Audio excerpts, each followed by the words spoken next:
Chers amis du Souviens-toi, auditeurs et internautes, nous prenons le plaisir à vous saluer et très heureux de vous avoir avec nous pour l'émission d'aujourd'hui.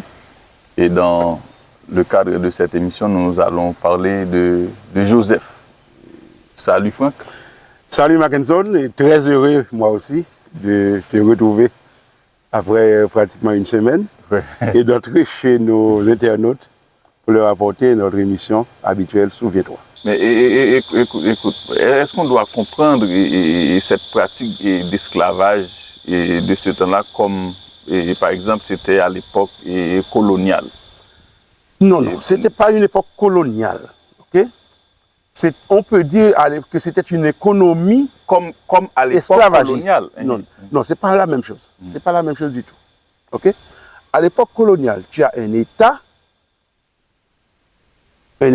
qui organise son économie sur la base du pillage des territoires, donc de la colonisation des territoires, et en conséquence réduisent les habitants de ces territoires en esclavage.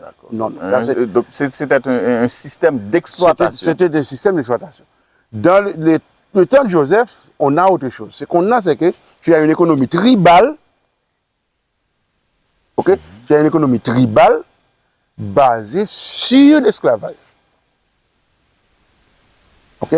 C'est-à-dire, tu as un patriarche, par exemple, qui est un chef de tribu, qui organise sa tribu, et dans sa tribu, il a une main-d'œuvre qui travaille pour lui, et cette main-d'œuvre, c'est une main-d'œuvre esclave. Donc, Joseph a été vendu aux Ismaélites, mais les Ismaélites eux-mêmes, leur métier, c'était le commerce, ils étaient des marchands. Okay. Ils n'étaient pas ils ne travaillaient pas les champs. Voilà, donc, ils n'avaient pas besoin d'esclaves eux-mêmes. Ce n'étaient pas des colons. Non, ils n'avaient pas besoin d'esclaves. Ils ont acheté l'esclave pour pouvoir faire on dirait aujourd'hui, quelques dollars de plus. Okay. Donc, ils l'ont revendu. Okay? Ils l'ont vendu en Égypte et l'histoire nous dit, ils l'ont vendu à un officier de Pharaon, qui s'appelait à l'époque Potiphar. Et c'est ainsi que Joseph, à 17 ans, comme nous venons de le lire, chapitre 37, à 17 ans, s'est retrouvé loin de la famille paternelle. 17 ans, okay? Loin de la famille paternelle, en esclavage, chez un officier du Pharaon, dont le nom était Potiphar. Okay? Donc c'est comme ça que l'histoire de Joseph va se dérouler. Alors, une question intéressante qui m'est venue à l'esprit là. Donc, pourquoi Dieu a parcouru tout, était obligé de parcourir, de parcourir tout ce chemin avec Joseph? Donc, pourquoi tout cela est arrivé? En réalité, ce n'est pas Joseph seulement, c'est le peuple de Dieu. Tout ce parcours concerne Joseph, bien entendu, mais concerne aussi tout le peuple de Dieu. Parce que qu'est-ce qui allait arriver? C'est que lorsque la famine allait frapper, ce n'est pas seulement l'Égypte que la famine a frappé, c'est toute la région qui a été frappée, Canaan inclus. Canaan, là où habitait la famille de Joseph. Okay.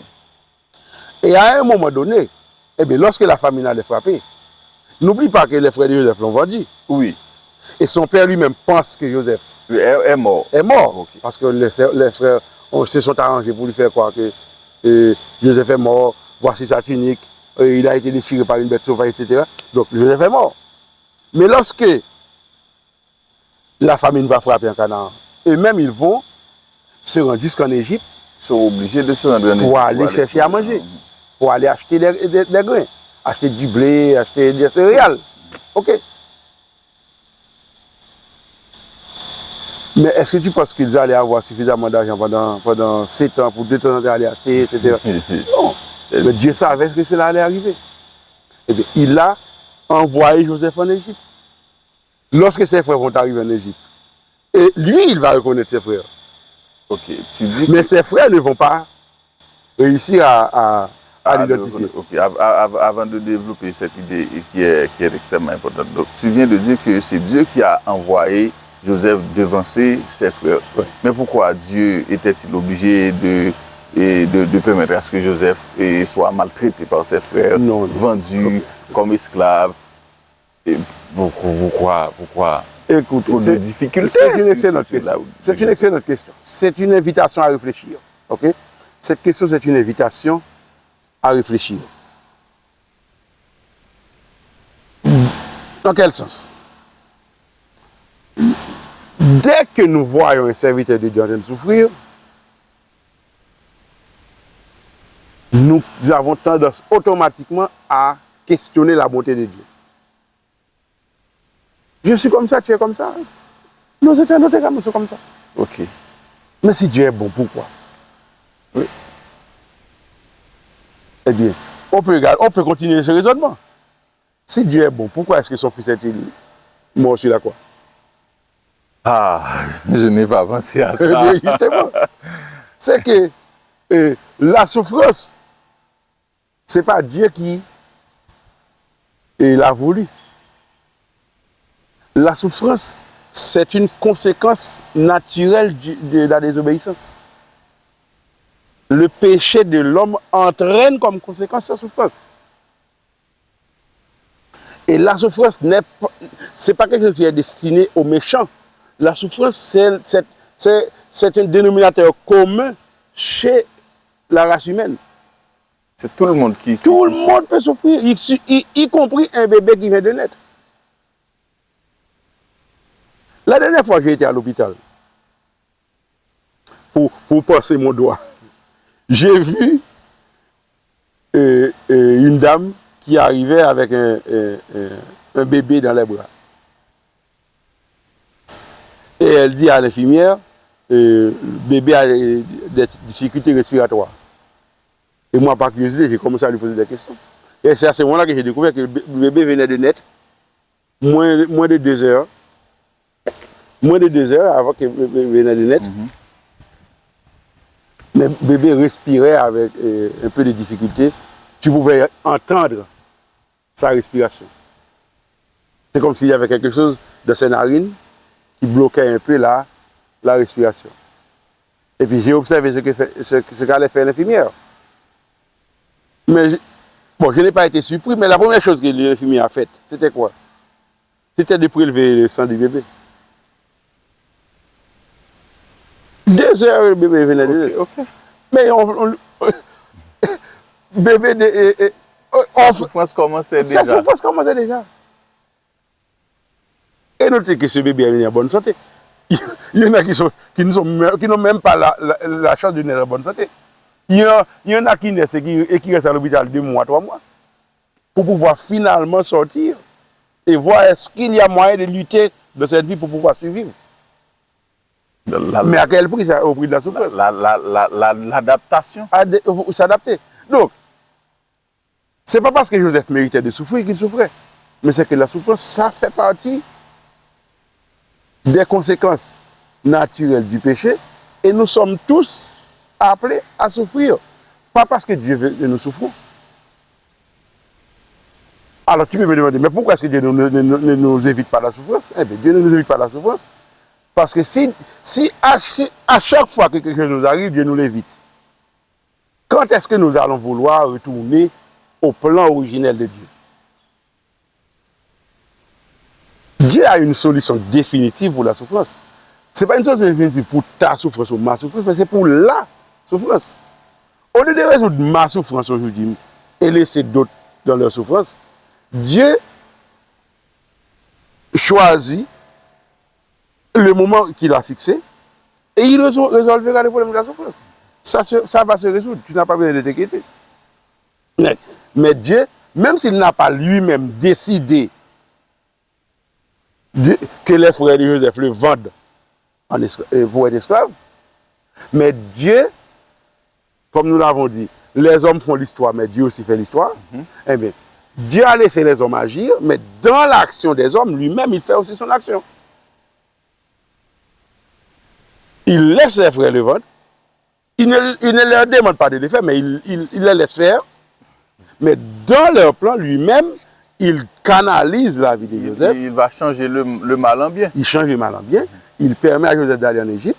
Mais en Égypte, il aussi aussi, il dirige l'histoire de son serviteur et fait de son serviteur un homme bien placé, capable de protéger sa famille, y compris ses frères, lorsque la famine va arriver. Ok. Et c'est ce qui s'est produit. D'accord. Et merci. Et mettons un terme à la réflexion d'aujourd'hui. Au fait, maintenant tu vas nous dire, de la naissance de Joseph jusqu'à son accession, et je dirais, au trône de l'Égypte, donc à son niveau, bien entendu, comme vizir. Qu'est-ce que cette tranche d'histoire de la vie de Joseph doit nous enseigner dans le contexte du plan de la rédemption? Les enseignements sont nombreux. Les enseignements sont nombreux. Et parmi les principaux, c'est que l'homme est acteur de l'histoire, Dieu est acteur de l'histoire. Ok? Dieu est acteur. Il dirige les temps et les circonstances. Ok? Il n'empêche pas les hommes d'agir, mais il ne se laisse pas, je dirais, subjuguer par l'action des hommes. Lui-même aussi, il agit. Ce qu'il dit s'accomplit. Il a décidé d'accomplir son plan de rédemption. Il l'a annoncé à Ève après le péché. Il met en place ce plan. Joseph fait partie du plan. L'ennemi de Dieu sait que Joseph fait partie du plan. C'est pour cela qu'il voulait tuer Joseph. Dieu ne l'a pas laissé faire. Il a essayé de réduire Joseph en esclave, mais de son statut juridico-légal d'esclave, Dieu lui-même a été avec lui et a fait de lui un administrateur. Et en réalité, Dieu l'a préparé pour quelque chose de plus grand. D'abord, regarde, il est passé de la maison de Potiphar. Dans le premier temps, il était avec ses frères. Son père l'établissait presque comme l'administrateur de ses frères. C'est ce que nous avons expliqué tout à l'heure. De là, il est passé administrateur chez Potiphar. Chez Potiphar, c'est déjà plus grandiose que chez Jacob. Chez Jacob, Okay? voilà. De la maison de Potiphar, il est devenu administrateur de la prison. De la prison. Il est arrivé de la prison comme prisonnier, mais administrateur. Administrateur. Eh bien, dans la prison, c'est encore plus grand que la maison de Potiphar. Potiphar. Eh bien, de la prison, il est allé maintenant administrer le pays tout entier, le pays d'Égypte. Eh bien, tu vois comment Dieu l'a préparé pour être administrateur. Parce que Dieu qualifie toujours ce qu'il appelle. Et il y a une chose que Dieu fait toujours avec ses serviteurs, c'est qu'avant de te placer dans une position d'autorité où tu commandes, Dieu t'apprend à obéir. Donc Joseph a appris d'abord à obéir chez ses parents, chez Potiphar, dans la prison, avant d'aller commander maintenant en Égypte. Parce qu'à partir du moment où il est devenu premier ministre Pharaon, il ne reçoit plus d'autres, c'est lui maintenant qui... Pour qu'il soit un modèle d'obéissance à suivre. Il doit être un modèle d'obéissance à suivre. Il n'est pas seulement un modèle de commandement, il est d'abord un modèle d'obéissance. Et tu peux constater dans l'histoire, tous ceux-là qui deviennent, qui deviennent des autorités de commandement avant d'avoir été dans une situation d'obéissance, ils font toujours faux bon. Ils font toujours fausse route. Ils deviennent des gens autoritaires. Parce qu'ils n'ont pas appris à obéir. Dieu a parcouru ce chemin avec Joseph pour le préparer en ce sens-là. Et Joseph, on peut voir avec sa vie chez Pharaon. Joseph, je pense que l'un des modèles d'administrateur que l'on pourrait enseigner dans les écoles d'administration, c'est le modèle de Joseph, comme un administrateur efficace et prévoyant. Grâce à Joseph, non seulement l'Égypte, mais les pays des alentours ont réussi à passer les 7 années de famine sans trop de dégâts, grâce à la prévoyance de Joseph. Et aussi à la manière à sa manière faire la d'administrer. distribution. À sa manière d'administrer. OK? Et les décisions de Joseph, en réalité, sont restées dans l'histoire. Parce que si tu étudies la civilisation égyptienne, tu vas voir que, eh bien, l'Égypte a présenté un modèle administratif centralisé que l'on n'a pas retrouvé dans les autres cités de l'Antiquité, que ce soit Rome ou la Grèce, voire même Babylone ou les autres. L'administration centralisée que l'on a retrouvée en Égypte et qui tourne totalement autour de la personne du pharaon, eh bien, Joseph y est pour beaucoup. Parce qu'à partir de ce moment, à partir du moment de la famine, Joseph a profité pour centraliser toutes les terres de l'Égypte autour des pharaons. Et ça, c'est resté dans l'histoire. C'est à partir de Joseph que cela s'est réalisé.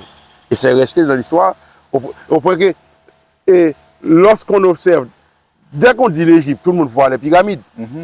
Mais les pyramides, en réalité, ce ne sont pas que des monuments. Les pyramides sont une expression de l'organisation sociale de l'Égypte. Et comment c'est-à-dire, c'est une société qui a au sommet le pharaon, après le sommet qui a les nobles du pharaon, les prêtres, le clergé, etc. Et à la base, tu as la masse paysanne qui travaille les terres des pharaons. Les pyramides expriment cette organisation sociale-là.